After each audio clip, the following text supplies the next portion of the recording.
A to Z কি নেই এখানে, যেদিকে তাকাবেন সেদিকেই মন ভালো হয়ে যাবে। এত সুন্দর সুন্দর জিনিস, সবকিছু শুধু পকেটে টাকা থাকতে হবে।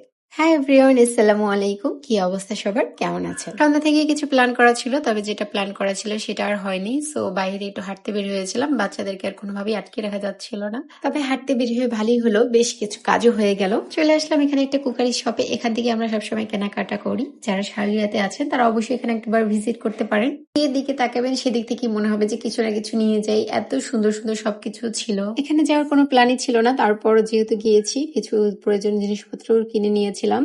এই রেকটা আমার বেশ অনেকদিন থেকেই পছন্দ, তবে আমাদের যেহেতু বাসায় ড্রিল করার অ্যালাউ না, সো আমি বাসা চেঞ্জ করলে অবশ্যই এগুলো একটা নিব। আমি তো চারিদিকে দেখছিলাম, এদিকে আমার ছোট আম্মু কি করছে দেখেন, সে যা পাচ্ছে তাই উঠিয়ে হাঁটা শুরু করছে। যেহেতু আমাদের কেনাকাটা সবসময় এখান থেকেই হয়, আর মেয়ে বাবাও এখানে পরিচিত, তাই ওদেরকে কেউ কিছু বলে না। ওরা এখান থেকে একটা উঠিয়ে অন্য জায়গায় রাখে, যদিও ব্যাপারটা খুব ভালো লাগে না আমাদের কাছে। তারপর ছোট মানুষ, বোঝানো যায় না, সবকিছু দেখলেই নিতে চায়, এটা নিবে ওটা নিবে করে। আর কোথাও তাদেরকে নিয়ে যাওয়ার পরে আমাদের ডিউটি থাকে তাদের পিছনে দৌড়দৌড়ি করা, বিশেষ করে তার বাবার।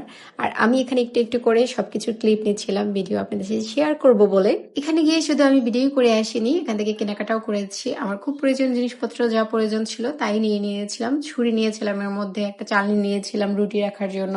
শুধু কি মায়ের শপিং করলেই হবে, মেয়েরও শপিং দরকার, তার একটা ব্যাংক দরকার। তো তাকে একটা ব্যাংক নিয়ে দিলাম, আর সেটা সে বাচ্চার মতো সামলাচ্ছে আর কি। এত কিছুর মধ্যে আপনাদের কোন আইটেমটা ভালো লেগেছে, আর আজকের ভিডিওটা যদি ভালো লাগে তাহলে নেক্সটে আবার ইনশাল্লাহ গিয়ে আপনাদেরকে আরো ডিটেলস এখানে সম্পর্কে জানাবো। যাই হোক, আমাদের হাঁটাটিও শেষ আর একটু খাওয়া দাওয়া শেষ, এখন আর হাঁটার একদম শক্তি নেই। সো আমরা কিছু নাস্তা নিয়ে বাসার দিকে রওনা দিয়েছি। সো আজকের ভিডিও পর্যন্ত। আল্লাহ হাফিজ, আসসালামু আলাইকুম।